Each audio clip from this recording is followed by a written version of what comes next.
NCERT is a mysterious books या जादू है इनमें, वो जादू जो तुम्हारे डॉक्टर बनने के सपने को पूरा करने वाली है। ओके, तुम्हें बस करना इतना है कि इनकी लाइन बाय लाइन को अपने माइंड में बिठा के रखना है, राइट। तो हेलो स्टूडेंट्स, मेरा नाम है AK अग्रवाल और वेलकम है तुम सबका तुम्हारे अपने YouTube channel Sunita's biology classes पे। तो आज के इस वीडियो में हम बात करने वाले हैं फीमेल रिप्रोडक्टिव सिस्टम के बारे में।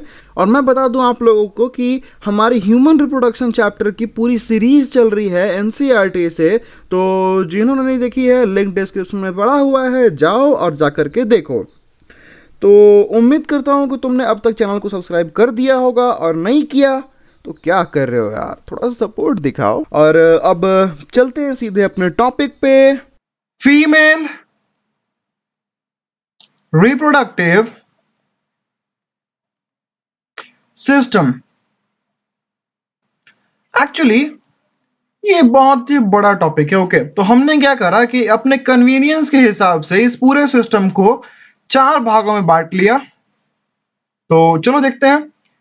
ऑब्वियसली पहला वाला जो है वो होगा हमारा प्राइमरी सेक्स ऑर्गन। और प्राइमरी सेक्स ऑर्गन क्या है फीमेल रिप्रोडक्टिव सिस्टम में? Obviously ovary. और ओवरीज जो प्राइमरी सेक्स ऑर्गन है, ये क्या करेंगे? गैमेट्स बनाएंगे ऑब्वियसली। तो ये गैमेट्स को ट्रांसपोर्ट करने के लिए कुछ चाहिए हमें, बिल्कुल चाहिए। तो ये है एक्सेसरी डक्ट्स जो कि ट्रांसपोर्ट कराएंगी। और आगे हमारे पास है एक्सटर्नल जेनाइसिलिया।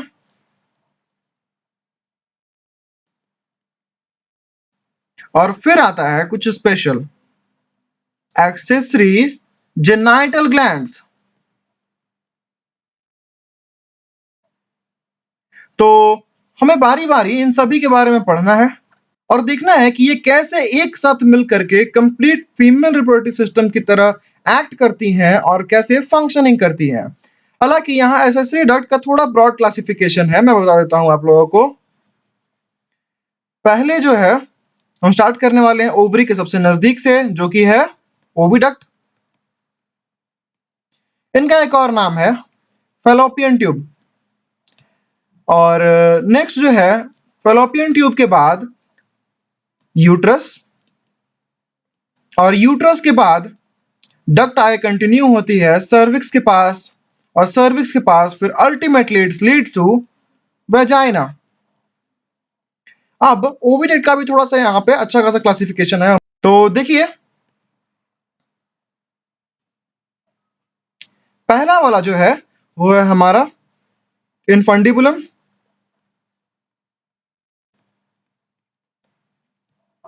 सेकंड आता है एम्प्यूला,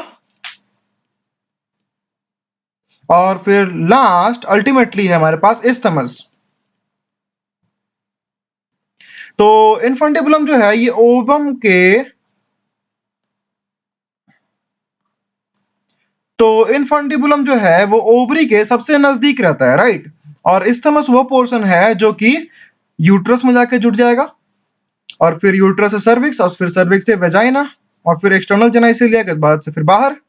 ठीक है, तो अब क्या करना है हमें कि इन सभी पार्ट्स को डायग्राम की मदद से देखना है और समझना है इनकी प्लेसमेंट को। तो ये रहा हमारा फीमेल का रिप्रोडक्टिव सिस्टम, और हमने जिन जिन पार्ट्स की बात करी है हम उन्हें इस डायग्राम में देख लेते हैं पहले। तो ये रहा हमारा प्राइमरी सेक्स ऑर्गन यानी कि ओवरी। देखो, ओवरी हमेशा पेयर में रहते हैं हमारे पास। और ओवरी के बाद हमने बात करी थी डक्ट सिस्टम के बारे में। तो देखो, ये रहा ओवरी के सबसे नजदीक वाला जो पोर्शन था इनफंडिबुलम, जिसकी बात करी थी हमने, ये इनफंडिबुलम। फिर ये रहा एम्प्यूला यहां से यहां तक, और उसके बाद इस्थमस, जो कि अल्टीमेटली देख सकते हो आप कैसे यूट्रस में जाकर के खुल रही है। इन सभी को मैंने ओविडक्ट कहा था, और ओविडक्ट का दूसरा नाम है हमारा फैलोपियन ट्यूब, देख सकते हो। तो ये तीनों combinedly called as fallopian tube. और उसके बाद यहाँ पे इस्थमस जो कि लास्ट जंक्शन था, ये जाके खुलता है यूट्रस में। ये रहा हमारा कंप्लीट यूट्रस, और फिर यूट्रस जो है वो सर्विक्स में खुलता है, और सर्विक्स जो है फिर वेजाइना में, देख सकते हो यहाँ पे। ठीक है, और फिर यहाँ पे हमारा एक्सटर्नल जेनाइसिलिया मौजूद होगा। तो अब हम क्या करेंगे कि बारी बारी सभी ऑर्गन्स को पढ़ेंगे। स्टार्ट करते हैं पहले ओवरी से। तो ये रहा हमारा ओवरी। पहले हम इनके लोकेशन के बारे में जानते हैं।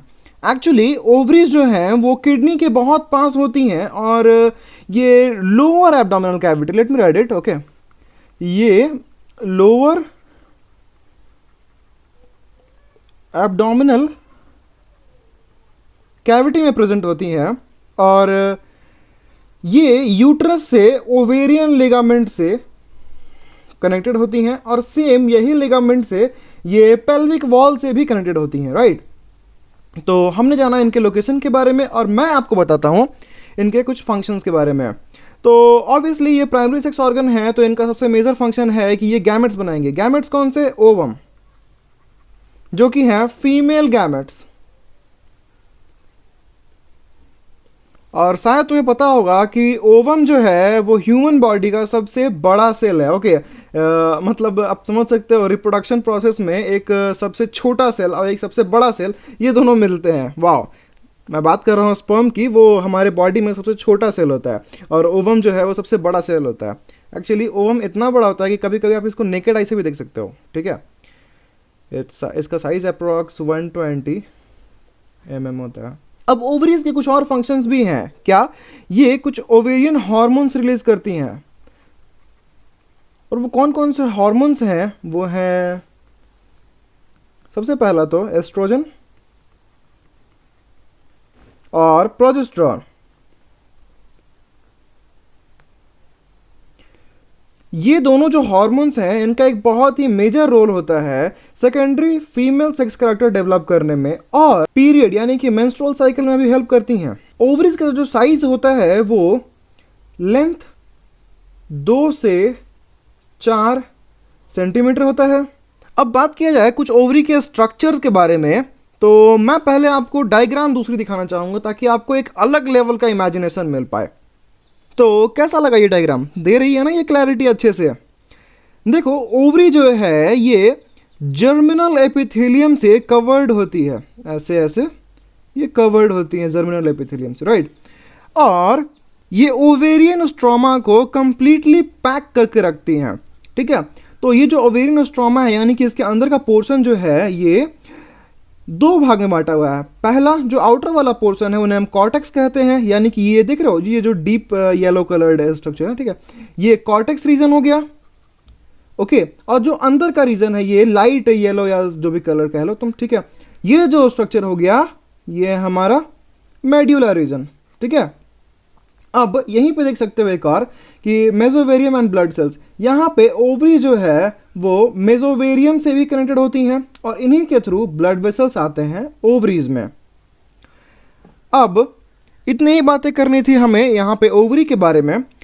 इनके अंदर डिटेल में हम चलेंगे, और इनके प्राइमरी फॉलिकल से लेकर के ओवम के प्रोडक्शन तक की जो प्रोसेसेस हैं, इन्हें हमें गैमेटोजेनेसिस में पढ़नी है, यानी कि अगला टॉपिक। तो अभी हम चलते हैं अपने अगले पार्ट की तरफ, जो कि है एसेसरी डक्ट्स।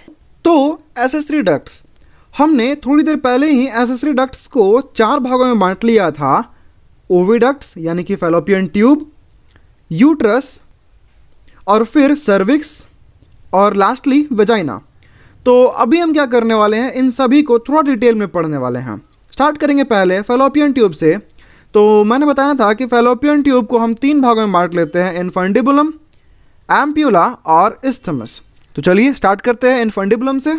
जैसा कि हम सब देख भी सकते हैं कि इनफंडिबुलम जो है वो ओवरी के सबसे नज़दीक मौजूद है। तो यहाँ पे इनफंडिबुलम का मेन फंक्शन ये होता है कि जब ओवरी अपना एग रिलीज करे, यानी कि ओवम रिलीज करे, तो ये उसे कैच करके आगे पास ऑन करती है। तो ये होता कैसे है? इनके टिप पे फिम्ब्री लगा होता है। फिम्ब्री क्या है?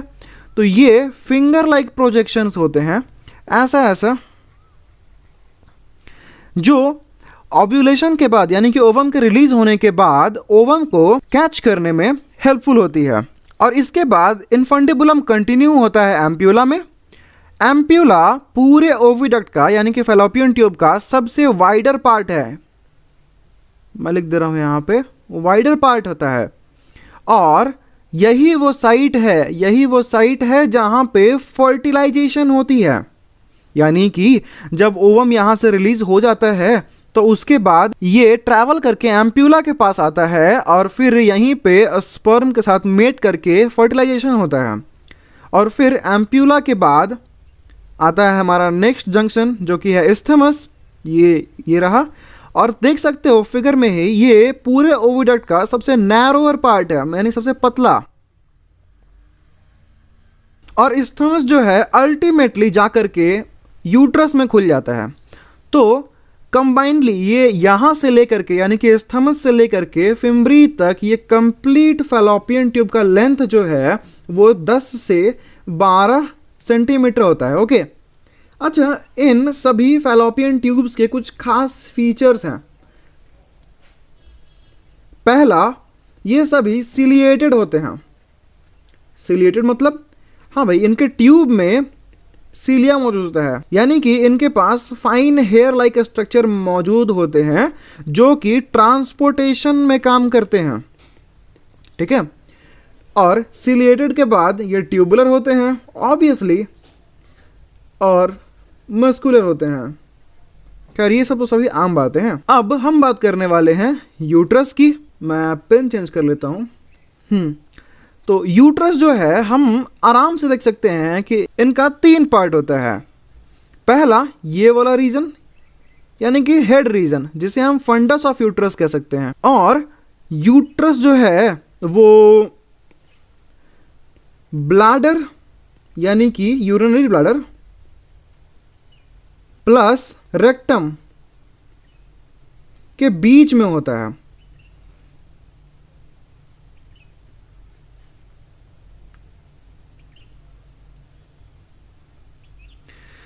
तो फंडस का पोर्शन हो गया, और उसके बाद ये रहा मेन पोर्शन यानी कि बॉडी वाला पोर्शन। ठीक है, और फिर थर्ड पोर्शन जो होता है यानी कि सर्विक्स का पोर्शन, जहां पे यूट्रस खत्म हो रहा होता है।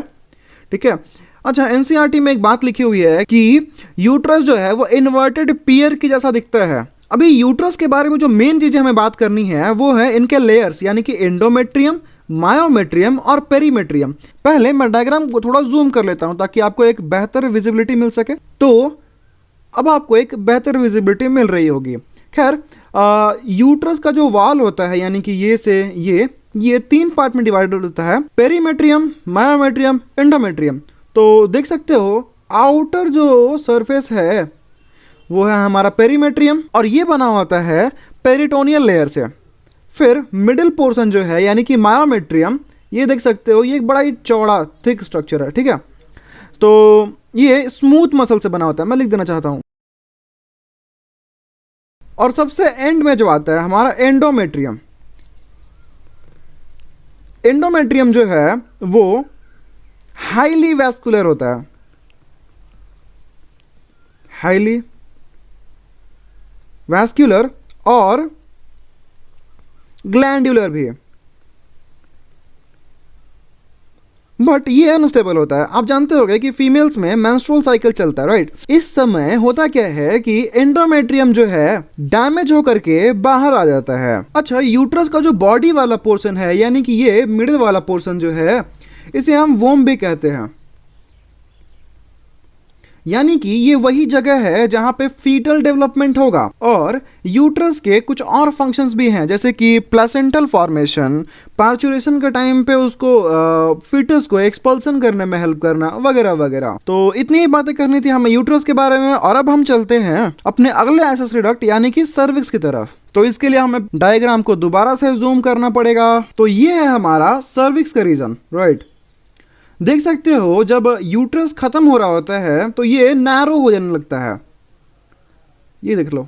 और यहीं पे सर्विक्स जो है स्टार्ट हो रहा होता है, इंटरनल ओएस ऑफ सर्विक्स, देख सकते हो। ठीक है, यहां से, और फिर बीच में आएगा हमारा सर्वाइकल कैनल जो कि थोड़ा ब्रॉड होगा, और वापस से ये नैरो हो जाता है external OS of vaginal cervix के पास, राइट।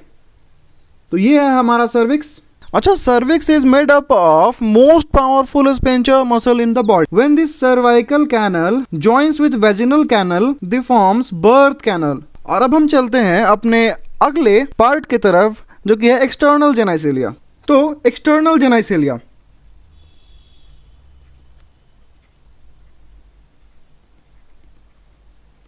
एक्सटर्नल जेनाइसिलिया को भी हम 5 भागों में बांट लेते हैं। पहला है मॉन्स प्यूबिस,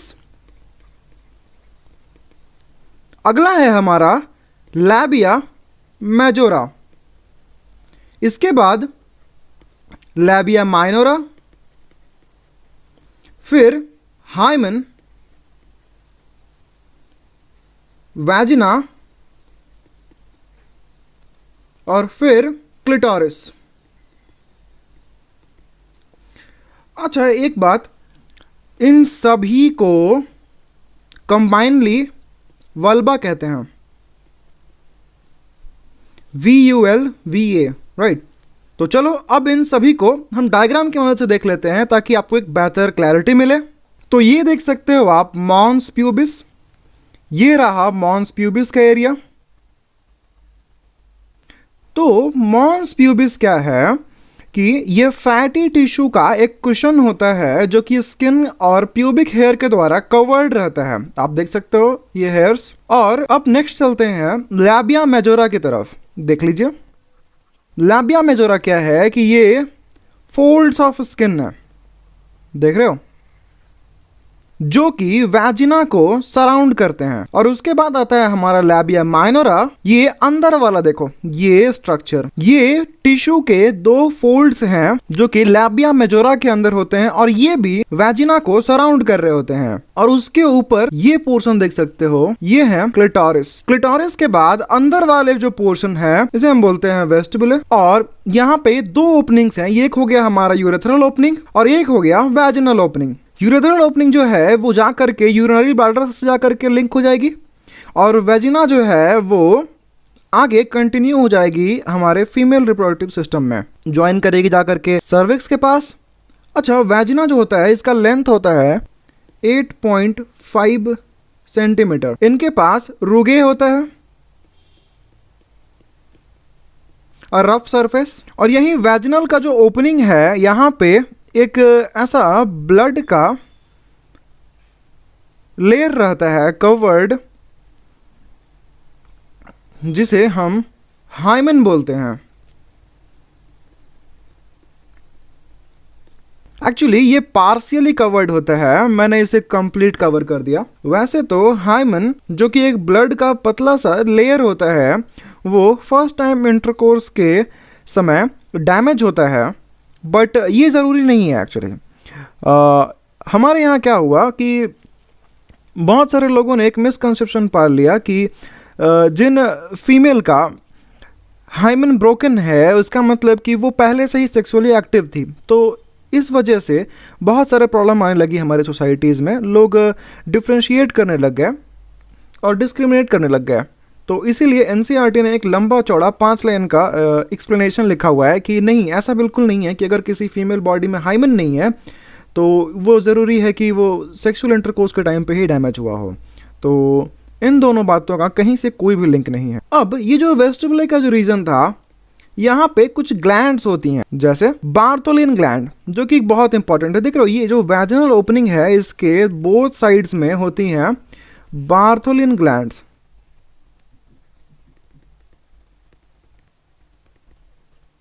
ये हमेशा पेयर में होती हैं, reddish yellow in colour,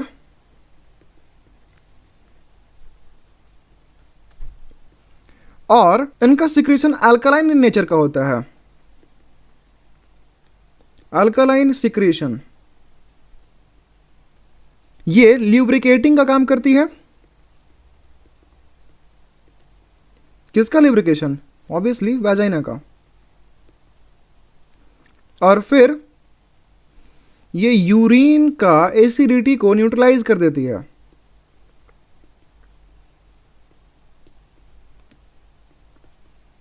acidity of urine, यानी कि अगर तुम्हें याद हो तो ये अप्रोक्सीमेटली बल्बो यूरिथ्रल ग्लैंड के जैसा काम करती है। एक्चुअली इसको फीमेल का कॉपर ग्लैंड भी कहा जाता है। और वेस्टिबुले के पास एक और ग्लैंड होता है, इसको हम बोलते हैं स्केने ग्लैंड या फिर पारा यूरिथ्रल ग्लैंड, जो कि यूरेथ्रा के आसपास होती हैं। इनका भी नाम है, मैं लिख दे रहा हूँ, स्केने ग्लैंड या पारा यूरिथ्रल, नाम से ही समझ सकते हो, पारा यूरिथ्रल ग्लैंड। तो इतनी बातें करनी थी हमें फीमेल के एक्सटर्नल जेनाइसिलिया के बारे में।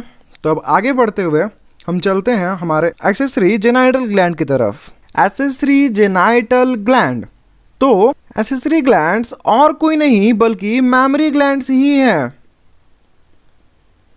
जी हाँ, तो मैमरी ग्लैंड्स पेयर में होते हैं, मिल्क प्रोड्यूस करते हैं और लैक्टेशन का काम करते हैं। इनके बारे में डिटेल में हम एनसीईआरटी पढ़ते वक्त बात करेंगे। तो चलिए हम एनसीईआरटी की तरफ चलते हैं और जो भी हमने पढ़ा अब तक उन सब को एनसीईआरटी लाइन से क्रॉस चेक कर लेते हैं। द फीमेल रिप्रोडक्टिव सिस्टम, चलो पढ़ते हैं इसको। The female reproductive system consists of a pair of ovaries along with a pair of oviducts। तो फीमेल के रिप्रोडक्टिव सिस्टम के पास पेयर ऑफ ओवरीज होते हैं, यानी कि 2 ओवरीज होते हैं और 2 ओविडक्ट्स होते हैं, एक यूट्रस, एक सर्विक्स और एक वेजाइना होते हैं और एक एक्सटर्नल जेनाइसिलिया। एक्चुअली ओवरीज और ओविडक्ट्स 2 होते हैं। क्यों भाई? ओविडक्ट्स 2 इसलिए होते हैं क्योंकि अब 2 ओवरीज हैं तो इनके गैमेट्स को ट्रांसपोर्ट करना होगा ना। तो चलो देखते हैं आगे। External genitalia located in pelvic region, तो ये जो फीमेल का रिप्रोडक्टिव सिस्टम है ये फीमेल बॉडी के पेल्विक रीजन में लोकेटेड होता है। This parts of system along with a pair of mammary glands are integrated structurally and functionally to support the process of ovulation, fertilisation, pregnancy, birth and child care. ओहो, तो देखो क्या कर रहा है कि इन सभी को, यानी कि ये पूरा का पूरा रिप्रोडक्टिव सिस्टम और साथ में मैमरी ग्लैंड्स को इस तरह से इंटीग्रेटेड वे में स्ट्रक्चरली और फंक्शनली बनाया गया है कि ये ओव्यूलेशन यानी कि ओवम का रिलीज होना, फर्टिलाइजेशन यानी कि ओवम का और स्पर्म का मिलना, और फिर प्रेगनेंसी यानी कि फर्टिलाइजेशन के बाद जाइगोट का फॉर्मेशन होना, एम्ब्रायो और फिर फीटल डेवलपमेंट, और फिर बर्थ यानी कि पार्चुरेशन के बाद बर्थ बच्चे का, और उसके बाद उस बच्चे का केयर। तो ये सभी जो बॉडी ऑर्गन्स हैं वो इस तरीके से बनाए गए हैं कि ये सभी के सभी इन स्टेप्स को आराम से हैंडल कर सकते हैं, यानी कि सपोर्ट कर सकती हैं। Ovaries are primary female sex organs that produce female gametes, ovum and several steroid hormones यानी ओवेरियन हॉर्मोन्स। तो ओवरीज जो है प्राइमरी फीमेल सेक्स ऑर्गन्स हैं, पता है हमें, और ये गैमेट बनाती हैं यानी कि ओवम बनाती हैं, ये भी पता है, और ये कुछ स्टेरॉइड हार्मोन्स बनाती हैं। कौन कौन से? हाँ जी, एस्ट्रोजन और प्रोजेस्टेरॉन। तो ovaries are located one on each side of lower abdomen, तो लोअर एब्डोमेन में दोनों के दोनों अपोजिट साइड्स में रहती हैं। ईच ओवरी इज अबाउट 2 से 4 सेंटीमीटर इन लेंथ, तो हर एक ओवरी कम से कम 2 से 4 सेंटीमीटर लेंथ में होता है, और ये पेल्विक वॉल से और साथ में यूट्रस से लिगामेंट से कनेक्टेड होता है। तो हमने ये बात डायग्राम की मदद से देख रखा है। Each ovary is covered by a thin epithelium, याद आ रहा है? जर्मिनल एपिथेलियम के बारे में बात हो रही है यहाँ पे, विच क्लोजेज द ओवेरियन स्ट्रोमा, तो जो कि पूरे के पूरे ओवरी के स्ट्रोमा को कवर कर रहा था, और वो स्ट्रोमा 2 भाग में डिवाइडेड थे। कौन कौन से? पेरिफेरल कॉर्टेक्स और इनर मेड्यूला। याद आ रहा है? बाहर वाला जो पोर्शन था वो था हमारा कॉर्टेक्स, और अंदर वाला जो पोर्शन था वो था हमारा मेड्यूला। डायग्राम थोड़ा याद करो। चलो अब आगे चलते हैं। तो आगे बढ़ने से पहले इस डायग्राम को देखते हैं। देखो ये रहा सर्विक्स, देख सकते हो? ये देखो, ये छोटा सा दिख रहा है, इसे देखो ये, हाँ ये रेक्टम है, यानी कि इसके ऊपर लार्ज इंटेस्टाइन होगा यहाँ पे। ये वेजाइना का यहाँ से देखो यहाँ तक लेंथ होता है, ठीक है। अब ये देखो, ये रहा यूट्रस, ये पोर्शन, उसके ऊपर यूरिनरी ब्लैडर, फिर ये प्यूबिक सिम्फेसिस। अच्छा, ये क्या होता है प्यूबिक सिम्फेसिस? ये एक्चुअली एक कार्टिलेजिनस जॉइंट होता है जो कि राइट और लेफ्ट प्यूबिक बोन्स के बीच में होता है।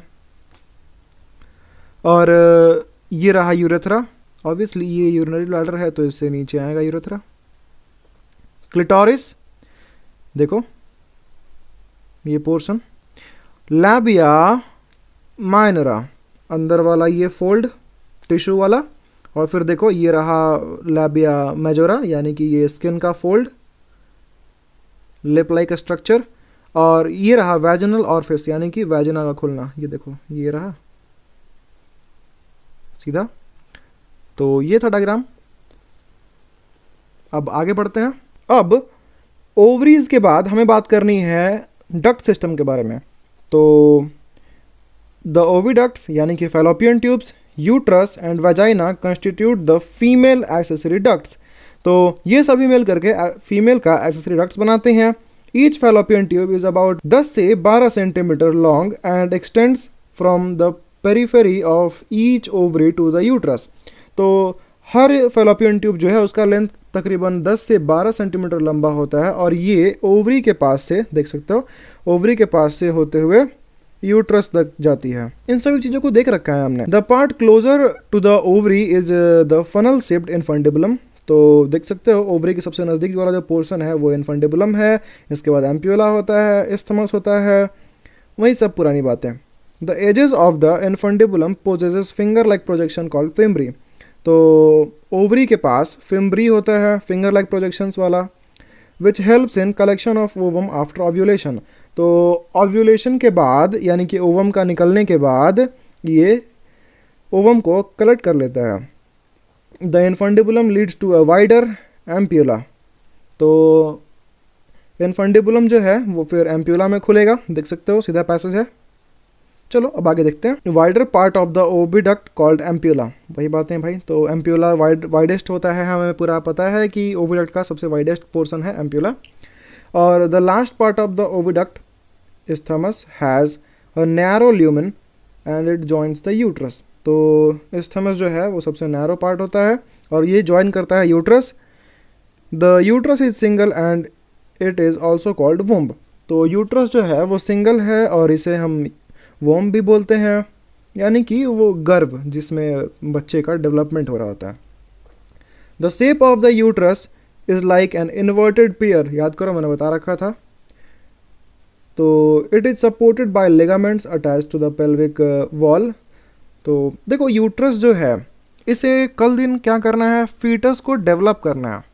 कोई भी फीटस जो होता है यानी कि जो बच्चा होता है वो अप्रॉक्सीमेटली 3 kg 2.5-3 kg का तो होता ही है, ठीक है। तो इसे एक बहुत अच्छा खासा वेट लेकर रहना है, तो इसे ज्वाइंट तो करना पड़ेगा ना ताकि ये होल्ड करके रख सके। तो इसीलिए ये लिगामेंट से कनेक्टेड होता है।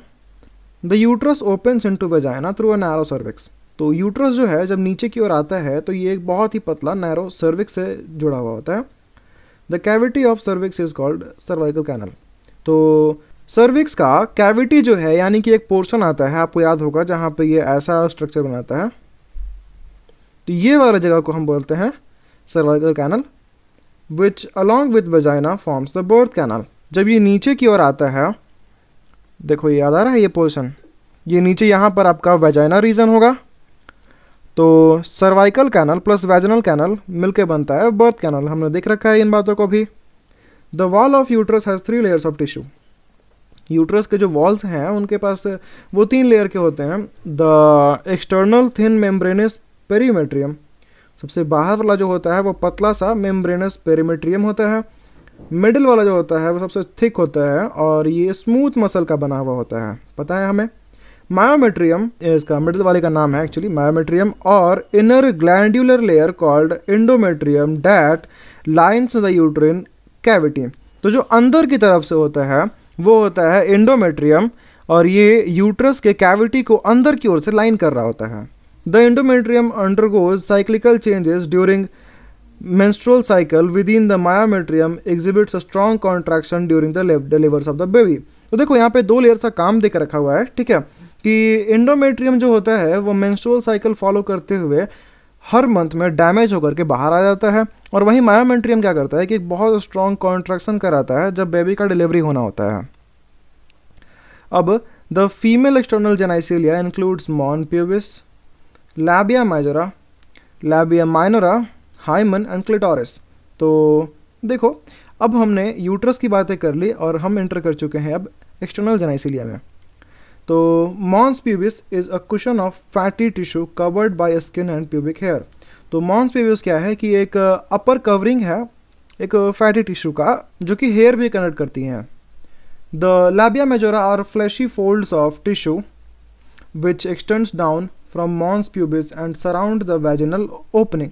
तो लैबिया मेजोरा जो था वो फ्लैशी फोल्ड्स ऑफ टिश्यू का एक फोल्ड है जो कि पूरे को पूरे वैजिना को सराउंड कर रहा होता है। The labia minora are paired folds of tissue under the labia majora. तो आप नाम से ही समझ लो ना, मेजोरा मतलब मेजर और माइनर मतलब छोटा, ठीक है। तो ये लैबिया माइनोरा क्या होता है कि मेजोरा के जस्ट अंदर में प्रेजेंट होता है और वो टिश्यू का सिंपल सा फोल्ड होता है। हमने देख रखा है इन सभी चीज़ों को। हालांकि the opening of vagina is often covered partially by a membrane called hymen. तो याद आ रहा है, हमने बता रखा था कि वेजिना का जो कवरिंग होता है उसे हम हाइमन कहते हैं, जो कि पार्शियली कवर किए रखता है हाइमन से। The clitoris is a tiny finger like a structure which lies at upper junction of two labia minora above the urethral opening. तो क्या होता है कि क्लिटोरिस एक टाइनी फिंगर लाइक स्ट्रक्चर है जो कि दोनों लैबिया माइनोरा के ऊपर रहता है, जो कि यूरेथ्रल ओपनिंग के ऊपर भी है। The hymen is often torn during the first coitus यानी कि इंटरकोर्स। तो हाइमन जो है वो पहली बार इंटरकोर्स के टाइम पर डैमेज होता है, बट ये ज़रूरी नहीं है। देखो मैंने बोल रखा था, however it can also be broken by a sudden fall और jolt, insertion of vaginal tampon, active participation in some sports like horseback riding, cycling, etc.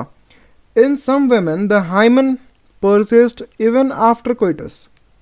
In fact, the absence of hymen is not a reliable indicator of virginity or sexual experience. देखो यहाँ क्या कहा है कि अगर hymen broken भी है तो इससे उसके सेक्सुअली एक्टिव होने का कोई लिंक नहीं है। हाइमन जो है वो सडन फॉल या फिर जॉल्ट या फिर इंसर्शन ऑफ वैजिनल टैम्पन के टाइम पे भी डैमेज हो सकता है, या फिर अगर वो जो फीमेल है कोई स्पोर्ट्स में के लिए एक्टिव है यानी कि हॉर्सबैक राइडिंग या फिर साइकिलिंग, तो इन सभी के दौरान भी वो डैमेज हो सकता है। कुछ कुछ वुमेन्स में हाइमन इंटरकोर्स के बाद भी डैमेज नहीं होता, तो उसको क्या बोलोगे आप? इनफैक्ट प्रेजेंस और absence of hymen is reliable indicator of virginity और सेक्सुअल एक्सपीरियंस। तो क्या कह रहे हैं यहाँ पे कि हाइमन का रहना या ना रहना ये वर्जिनिटी से इसका कोई भी ताल्लुक नहीं है। चलो अब आगे बढ़ते हुए देखते हैं हमारा अगला पार्ट। तो अगला पार्ट है हमारा मैमरी ग्लैंड, जिसे हमने अभी थोड़ी देर पहले नाम दिया था एक्सेसरी जेनाइटल ग्लैंड। तो देखो ये क्या है कि ये रिबकेज के जस्ट ऊपर होता है, पेक्टोरलिस मेजर मसल के ऊपर, देख रहे हो ये देखो ये। तो कंप्लीट मेमरी ग्लैंड दो चीज़ों से बना होता है, एक तो फैट और एक है हमारा ग्लैंडुलर टिश्यूज। और ये जो ग्लैंडुलर टिश्यूज हैं वो हर ब्रेस्ट में 15 से 20 मेमरी लोब्स बनाते हैं। देख लो ये रहा एक लोब हमारा, देख रहे हो ये देखो ये एक लोब है, ये देखो देख रहे हो ये एक लोब हुआ। फिर यहाँ पे देखो ये एक लोब हुआ, ठीक है। अब हर लोब में सेल्स होती हैं, देखो ये देखो सेल्स है, देख रहे हो ये सभी सेल्स हैं। इन्हें हम बोलते हैं एल्वियोलस या फिर एल्वियोली, ठीक है। ये एल्वियोली ही वो हैं जो मिल्क सिक्रेट करेंगी, और फिर ये एल्वियोली जो है ये अपना मिल्क यानी कि अपना जो सिक्रीशन है वो डक्ट के थ्रू पास ऑन कर देंगी। देखो ये रहा डक्ट, मेमरी डक्ट, और उसके बाद ये मेमरी डक्ट आगे आते हुए एक वाइड पोर्शन बनाएगा। देखो ये देख रहे हो एम्प्यूला जिसे हम बोल रहे हैं यहाँ पे, देखो कितना चौड़ा है ये। एक्चुअली यहीं पे इन्हीं डक्ट्स में ये जो मिल्क प्रोड्यूस हुआ था ये स्टोर भी होता है, तो इसीलिए यहाँ पे एम्प्यूला थोड़ा सोलन भी है। और उसके बाद सभी एम्प्यूला जुट करके एक साथ बनाते हैं लैक्टिफेरस डक्ट, देखो। और उसके बाद ये सभी बाहर की तरफ आते हैं और कलेक्टिवली कॉल्ड एज निपल। चलो अब देखते हैं एनसीईआरटी में क्या लिखा है। A functional mammary gland is a characteristic of all female mammals. तो हर फीमेल मैमल के पास ये मेमरी ग्लैंड एक कैरेक्टरिस्टिक फीचर है। The mammary glands are paired structure breasts. तो मेमरी ग्लैंड्स पेयर्स में होते हैं, काफ़ी आम बात है। That contain glandular tissues and variable amount of fat. तो इनके पास ग्लैंडुलर टिश्यूज होते हैं और वेरिएबल अमाउंट ऑफ फैट होते हैं, पता है हमें। The glandular tissue of each breast is divided into 15 से 20 मैमरी लोब्स। तो ये जो ग्लैंडुलर टिश्यूज थे ये हर ब्रेस्ट में 15 से 20 मैमरी लोब्स बनाते हैं, और ये lobes cluster of cell contain करते हैं जिन्हें हम एल्वियोली बोलते हैं। क्लस्टर ऑफ सेल मतलब ढेर सारा सेल का गुच्छा। ऐसा समझो ना कि आप अंगूर देखे हो ना, ग्रेप्स, ऐसे ही होता है ये, ऐसे ऐसे लगे हुए होते हैं। जस्ट बहुत अच्छा एग्जांपल मिला मुझे इसे रिलेट करने के लिए। ऐसे ही होते हैं। तो देखो आगे, the cells of alveoli secrete milk. तो ये जो एल्वियोली के सेल्स हैं ये मिल्क को सीक्रेट करते हैं, which is stored in cavities lumens of alveoli, और वो आगे जा करके इन डक्ट्स में स्टोर भी होते हैं। The alveoli open into memory tubules. Alveoli जो थे वो अपना सिक्रेशन मैमरी ट्यूब्यूल्स में डाल रहे थे, और फिर ये ट्यूब्यूल्स जो थे वो डक्ट में एंटर कर रहे थे, यानी कि मैमरी डक्ट में, और फिर ये tubules of each lobe join to form mammary duct. Several mammary ducts join to form a wider ampulla, और फिर ये बहुत सारे जो मेमरी डक्ट थे वो जुट करके एक चौड़ा सा एम्प्यूला बना रहे थे, और फिर ये कनेक्ट होकर के लैक्टिफेरस डक्ट, जिससे कि मिल्क को सक करके बाहर निकाल लिया जाता है। तो यही था हमारा अब तक का मेमरी ग्लैंड। एक काम करते हैं, हम मिल्क का पाथवे लिख लेते हैं ताकि आपको एक बेहतर तरीके से समझ में आए कि मिल्क कैसे ट्रैवल करते हैं। तो स्टार्ट करते हैं सबसे पहले मैमरी लोब से। लोब, सेकंड आता है मैमरी एल्वियोली, थर्ड आएगा मैमरी ट्यूब्यूल, फिर मैमरी डक्ट, फिर आएगा मैमरी एम्प्यूला, फिर लैक्टिफेरस डक्ट,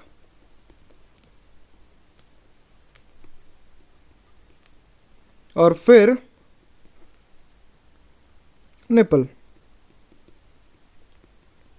हम इसे टीट भी बोलते हैं। तो ये रहा पाथ फ्लो। अच्छा, milk production is largely stimulated by prolactin hormone, जो कि anterior lobe of pituitary secret करती है, ठीक है। और वहीं इजेक्शन ऑफ मिल्क जो है वो ऑक्सीटोसिन हार्मोन के द्वारा स्टिमुलेट किया जाता है, जो कि posterior lobe of pituitary secret करती है। इस बात को याद रखना, मैं लिख दे रहा हूं यहां पे। मिल्क का प्रोडक्शन जो है ये प्रोलैक्टिन हार्मोन की वजह से होता है, और इसे एंटीरियर पिट्यूटरी रिलीज करता है। और सेकंड है हमारा इजेक्शन ऑफ मिल्क,